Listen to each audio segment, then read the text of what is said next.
Don't forget to hit the like and subscribe button. Like the page, like the channel, like the video, subscribe.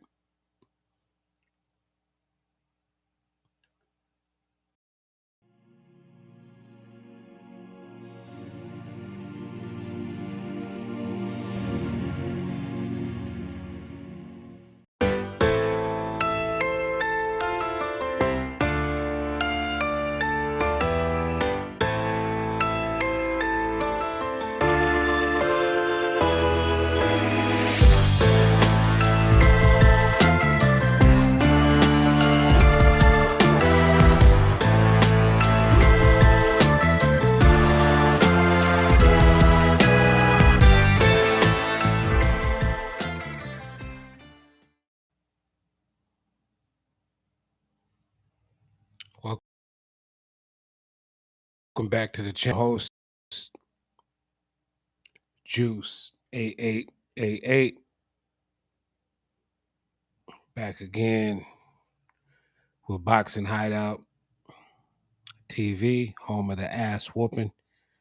Make sure you like the channel. Make sure you subscribe to the channel. Today's topic is an important topic.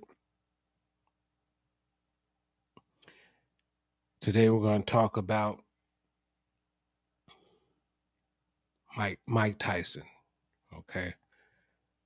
Mike Tyson is a legendary fighter, great character. I'm sure he's done some great things for humanity.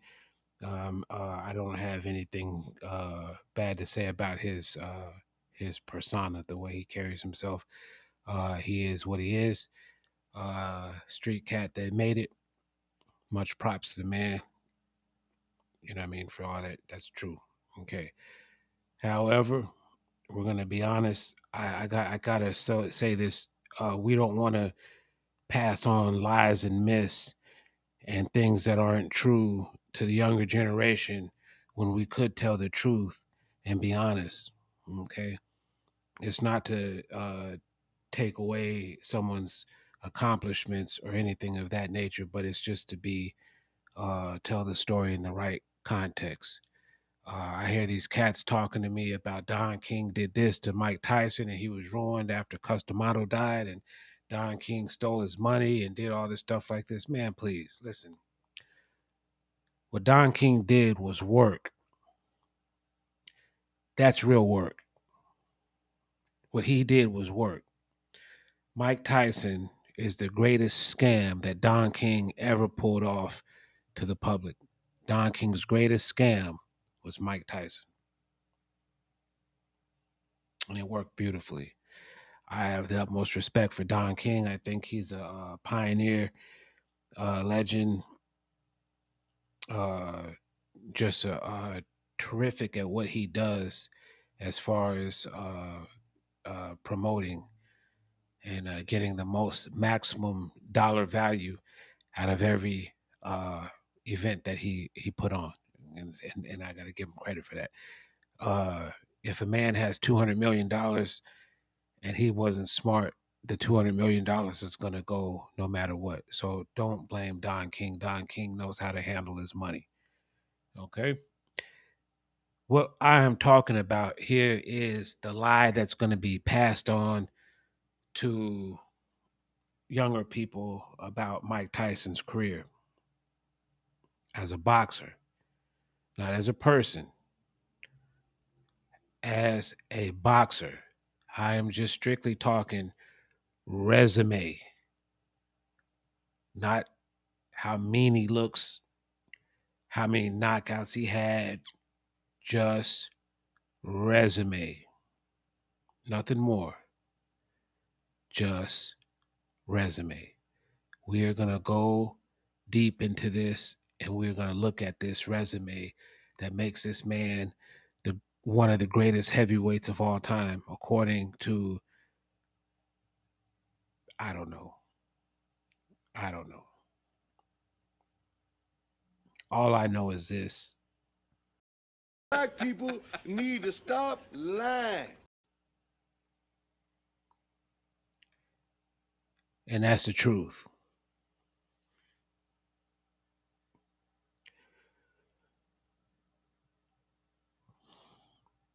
When fighters start off their career, the first 10 bums they get, no problem.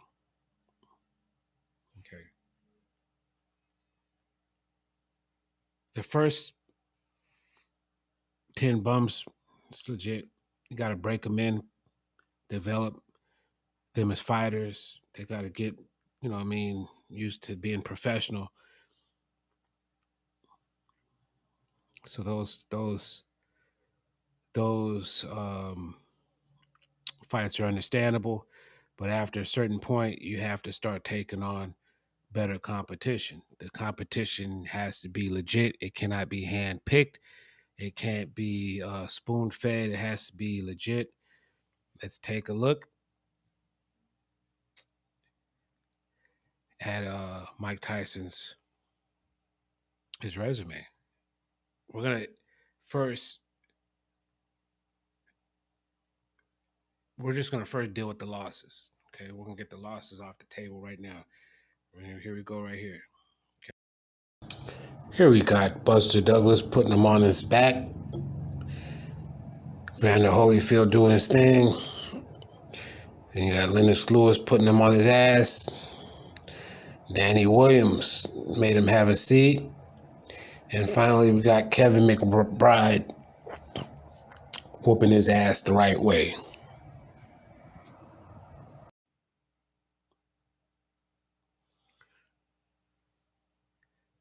Those were the endings to the fights. To this fighter that everyone says is the greatest of all time. Okay. Those are knockout losses. Okay. Vander Holyfield, losing him is no shame in that. However, just saying, out of the 4 fights prior to that fight with Mike Tyson, Evander Holyfield lost the 3 fights prior to that. Three out of the 4 fights prior to the Mike Tyson fight, Evander Holyfield lost. Okay, they thought they were handpicking a shot fighter when they took on Evander Holyfield. That's why they chose that fight at that time, and that's the reason why they took the fight, and that's the truth. Okay, in the end, it didn't matter. Tyson got his ass torn out the frame. Just being honest. Matchmaking matters. This is Don King once again. Mike Tyson's first big test, in my opinion, was a fighter named Jesse Ferguson. Jesse Ferguson was 14-1. When I was young, I saw this fight and I said, Jesse Ferguson, I didn't know much about Tyson at the time. I said, Jesse Ferguson was a decent fighter. I had seen him and I said, this should be a good fight. However, Jesse Ferguson was 2 fights removed, or excuse me, 1 fight removed from an ass whooping that he took from Carl the Truth Williams. So when Mike Tyson got him, he wasn't 14-0, he wasn't 15-0, he was 14-1 by way of he wasn't the same fighter after he got knocked out. And he kept losing after that and losing and losing and losing. Yada yada yada. Matchmaking matters. It really does. It really does. Once again, I acknowledge Mike Tyson as a exciting fighter. He had knockout power, and um, I mean, he was mean and his charismatic. His voice mixed with all that. I mean, he was a charismatic guy, man. They gave him a video game, Mike Tyson's Punch Out. Um, Will Smith had a song, I think I could beat Mike Tyson. You know what I mean? He was big time, barbecue, big time. Like we had to have barbecues when his fights came on. That's how big he was. Didn't matter who he was fighting though. It was just he was fighting. It was Mike. But The truth is, whenever we got together to watch him fight, he was fighting a bum. Average fighter. The era that he fought in at when he was gaining his momentum was a weak era, and then after the '88 Olympics, all hell broke loose. Mike Tyson was a product from the '84 Olympics with Purnell and Meldrick and Evander and all them other big boys, Tyrell Biggs. He was an alternate on the Olympic team. He wasn't actually Olympics. He didn't actually make the Olympic team. I wonder. He's Mike Tyson. I wonder how he didn't make the Olympic team. He was invincible. How did he not do it? He had gotten his ass whooped prior to becoming a pro, and this is where Don King comes in. This is where Don King comes in, man. Remember the carnival where they said step right up, and if you're strong enough to hit this, take this hammer and hit this bell, and goes up to the top, you get a prize or whatever the case may be. See the world's strongest man or the bearded lady. That's marketing and promotions. When the person yelling, "Step right up," and all that, that's the promoter. He's in charge of marketing and promotions. He's head of making sure that people come to see the event and pay to see it, and he divvies up the money and pays all the talent and all the people, yada yada yada. That's what his job is to do as the promoter. In this case, our promoter that we're speaking of is Don King, the villain. Don King's job is to get seats in the butts in the seat. Excuse me. Okay, he's supposed to get them in there by any means necessary. So he's gonna sell the fight more like it's the greatest of all time. This guy is the greatest, the best since such and such, and the strongest since such and such. Watch how he knocks this person out, and then and essentially the fighters becomes just a guy with a bounty on his head. Pretty much, the more he wins, the more money someone can get if they knock him off the top. So it's an opportunity for somebody. Don King's a brilliant man, by the way, because he made the world think that Mike Tyson was this guy that just came from the gutter and started uh, knocking people out. He would show up to the ring with nothing but a towel on and no socks and just the very minimum attire. You know what I mean? It looked like just some stuff, some street. Neil would what I mean would rock. You know what I mean, to the ring. You know what I mean? I can't afford no robe, whatever the case may be. Cool. It's exciting, man. Let him come out to some Public Enemy or some Tupac or something like that. That stuff blasting, rah, mean face on it. Say, you like, man, this dude's gonna whoop some ass. And then he'd go in there and he would whoop some ass. The issue is whose ass was he whooping? He'd have cats with knee braces on and postal workers and janitors and just guys, you know what I mean, just happy to get their ass whooped for a couple bucks, you know what I mean? I don't just they were just finding everybody, man. Construction worker after construction worker, cab driver after cab driver. You know what I mean? He was just punishing them, like you know what I mean, like you charged me for this ride to the airport. You know what I mean? You charged me double the amount I was supposed to pay. I'm gonna take it out on you. You know,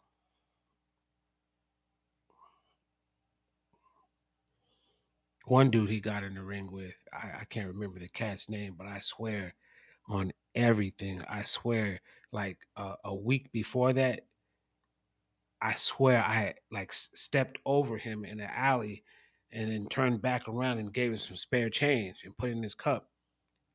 And then 2 weeks later, he's in the ring with Mike Tyson, a young Mike Tyson, getting knocked out.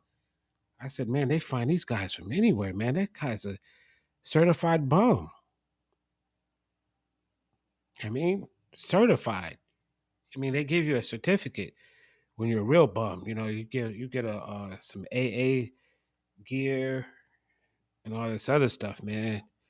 And they give you your certification. Say, you know what, you're a legit bum. And Don King just kept finding these dudes, finding them, and then you say, okay, well, he's champion now, so he's gonna have to start fighting some killers. Evander Holyfield fought killers. Evander Holyfield's got George Foreman on his resume, Michael Moore twice, Riddick Bowe 3 times, Lennox Lewis, you know what I mean? Even no more ESPN fight Burt Cooper had pop. You know what I mean?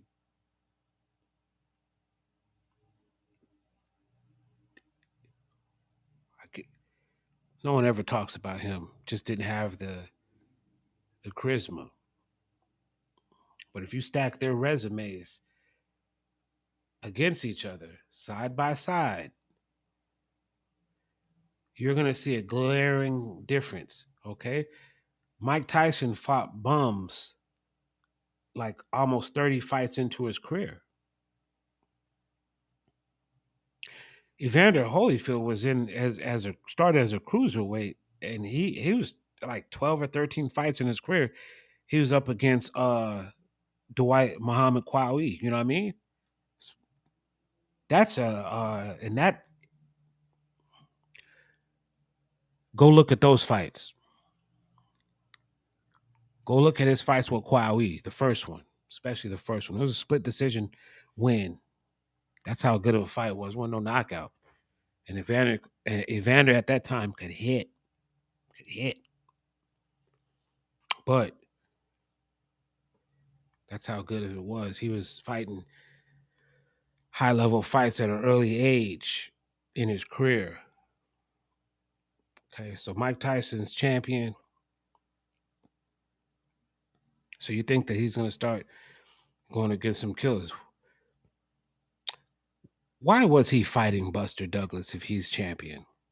Why wasn't he fighting a real contender?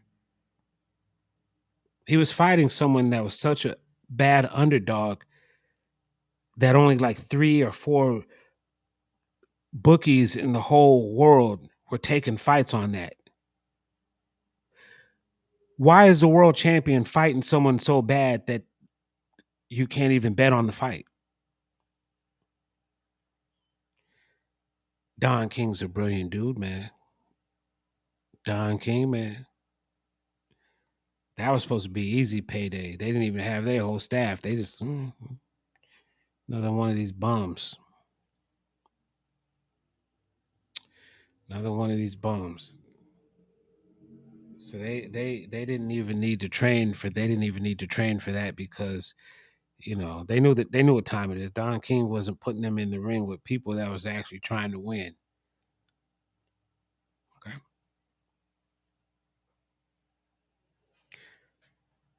Once again, I repeat, the greatest scam ever pulled off by Don King was convincing people that Mike Tyson was a great fighter.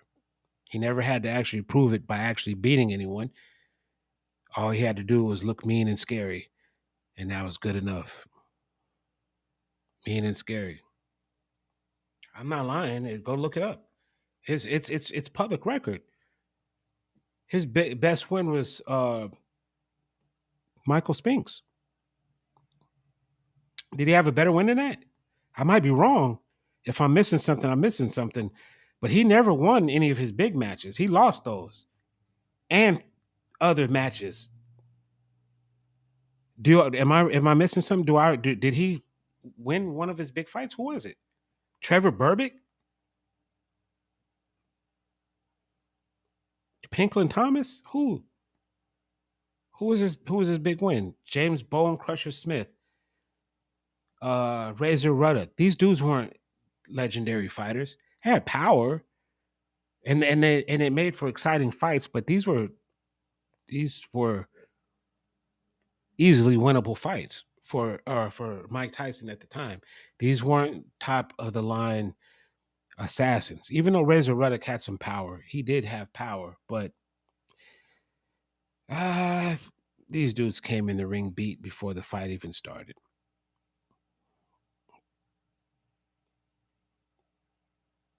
I'm just being honest with you. Being honest. The younger generations have been lied to.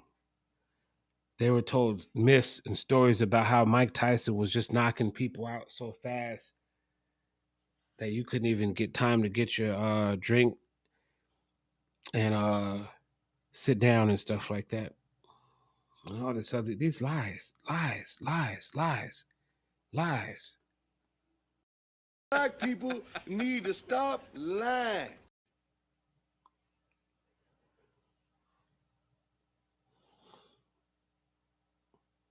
Terrell Biggs didn't get knocked out in one round. Old ass Larry Holmes didn't get knocked out in one round.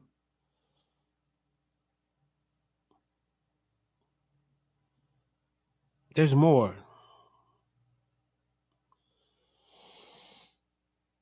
There were people that got knocked out quick by Mike Tyson. But who were these people? I don't need to call it. I'm not going to pull up box rec and call out name and stuff like that because one, technically, I respect everyone that gets in the ring, whether they're there to win or not. At least they took the ass whooping. Um, Sometimes they get in the ring knowing they're going to get beaten. They run for 12 rounds and they survive. And I don't have an issue with that either. You know what I mean? Even if they didn't give themselves a fair chance to win, it's more than what the average person would do in their daytime, at their daytime job. So for that, I'm not gonna say he beat this guy who's a bum and whatever the case may be. Yeah, of course the guy's a bum. You know what I mean? I just told you a story earlier of me stepping over one of them just to and every now and then I'll give them spare change. But they gotta tell me if you know what, I don't need your money, brother. I got a big fight with Mike Tyson next week. Don King hooked it all up. And I said, you fight Mike Tyson, but you're homeless. You don't have nothing going for you. I mean, you look like you're in good enough shape to go a couple rounds as a heavyweight. How much conditioning do you have to be a heavyweight? You can be 5'6" and just have an eating disorder, and you can technically become a heavyweight overnight.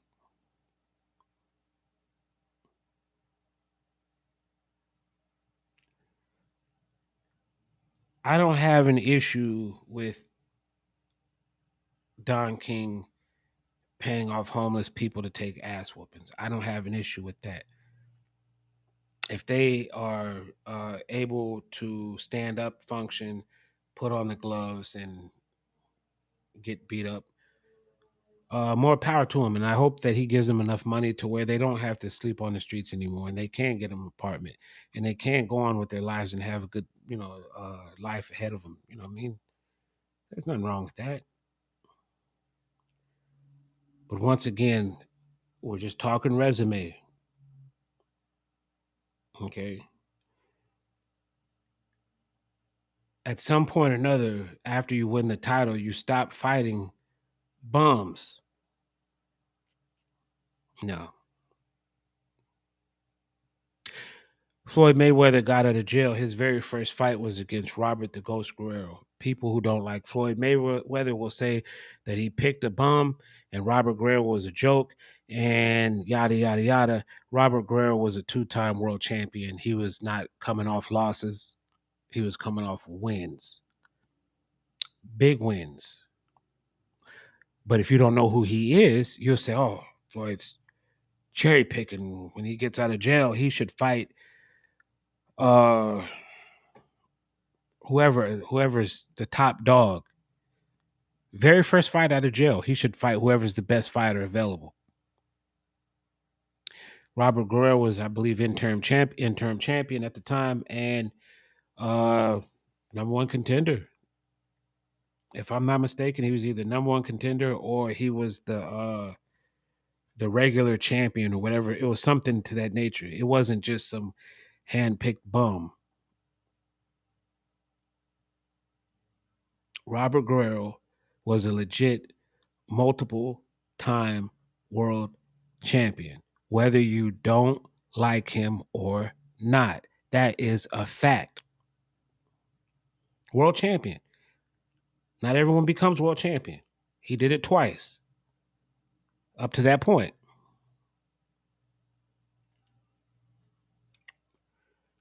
Mike Tyson gets out of jail. Oh, Mike Tyson gets out of jail. Mike Tyson gets out of jail. It's a big event. You know what I mean? Big, big, big event. Big festival. Big event. Johnny Gill sung the national anthem. I was over this chick's house. She had some fire ass weed. We was drinking. There was a whole bunch of people surrounded the TV. They was cheering when Johnny Gill sung the national anthem. He was putting some heat to that song. You know what I mean? But Mike Tyson fought Peter McNeely, Peter Hurricane McNeely. That's who he fought coming out of jail. Peter McNeely wasn't no two-time world champion. In any other form of the word, he would be considered a club fighter, nothing more than a ballroom brawler, tough man contest contestant at the very most. They propped him up, man. It was a joke, man. It reminded me of uh, Irish Terry Conklin on the movie with Samuel Jackson, Great White Hype. Yeah, Irish. Yeah, Peter McNeely was equal to Irish Terry Conklin. They may as well call him Irish McNeely.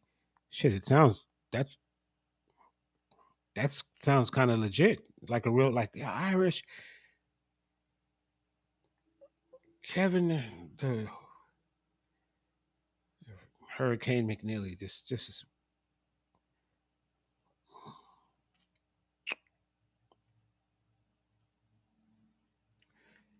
his wins would be over people like Clifford ATN and so forth. I'm not going to go on a whole bash of Mike Tyson, so I'm going to end this short and just leave it at this. I think the dude was exciting to watch. It was a moment in time, but similar to the Fab Five and Michael Vick, he meant more to Black people from a cultural standpoint or a cultural standpoint. He meant more to us from that perspective than he did as far other than more than success for what he actually was being paid to do. Okay, he his boxing skills and success didn't actually match up with the popularity. The popularity is here. The resume is here. Only here. I'm only saying here. It's not here. I'm saying right here because he lost every big match he was in. Okay, that's just the truth.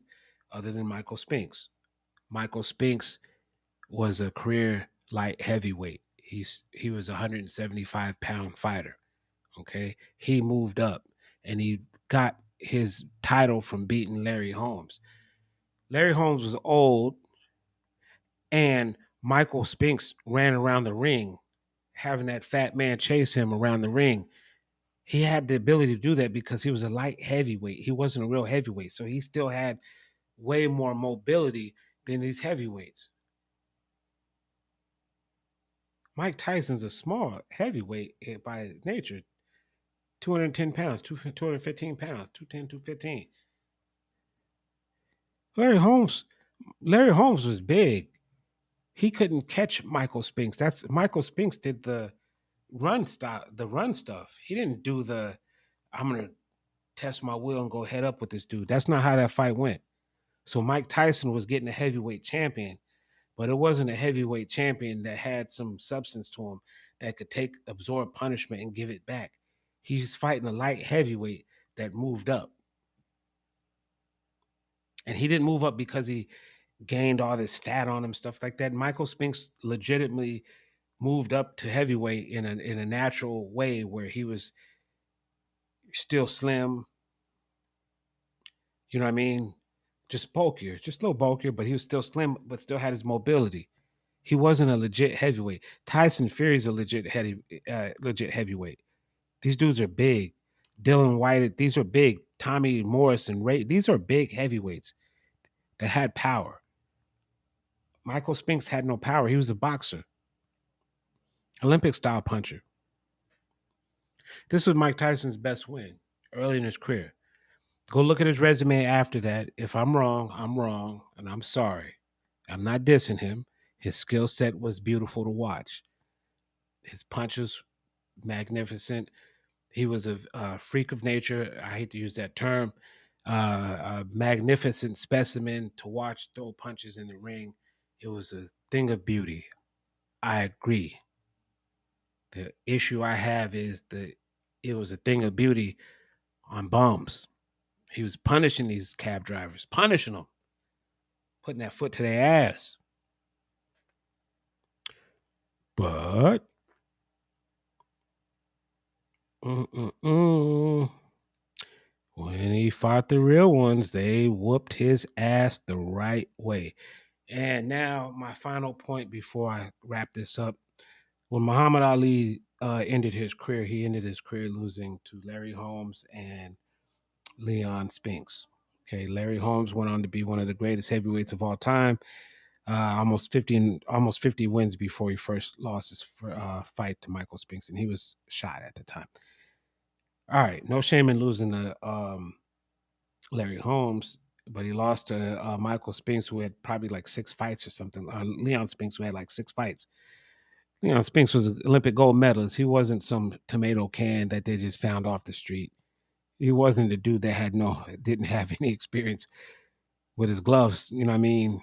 You don't win Olympic gold medal without having some skill set to some degree. Okay, so losing to him wasn't the biggest deal. At the end of Mike Tyson's career, he lost to Kevin McBride, club fighter, bum. Danny Williams, shot. Wasn't a great fighter. It's the truth. He didn't end it against Olympic gold medals. He didn't end it with legendary. It didn't go out like that. He didn't go out like that. It was Kevin McBride finished him off. If you are truly great, your skill set alone should be able to beat Kevin McBride. There's no reason to lose to Kevin McBride. But once again, I just showed you 5 knockouts. Only 2 of them were legit fighters: Holyfield and Lennox Lewis, Buster Douglas, Danny Williams, and Kevin McBride. Anyways, thank you for tuning in to Boxing Hideout TV. I appreciate you guys stopping by to check out our videos. Please subscribe to our videos. We have more to come. You can catch us on Twitter. You can catch us on Facebook. You can catch us on Instagram. You can catch us on YouTube. But most importantly, please go to boxinghideout.com and have some dialogue with the people there. Tell them Juice sent you, and they'll know what's going on. They may not like it. They may not be nice, but you fire back at them. You tell them, hey, here's the middle finger. And then you just enjoy the rest of your time with them. Once again, I am your host, Juice8888. And don't forget to subscribe, like the channel, and check us out in the next video. And peace.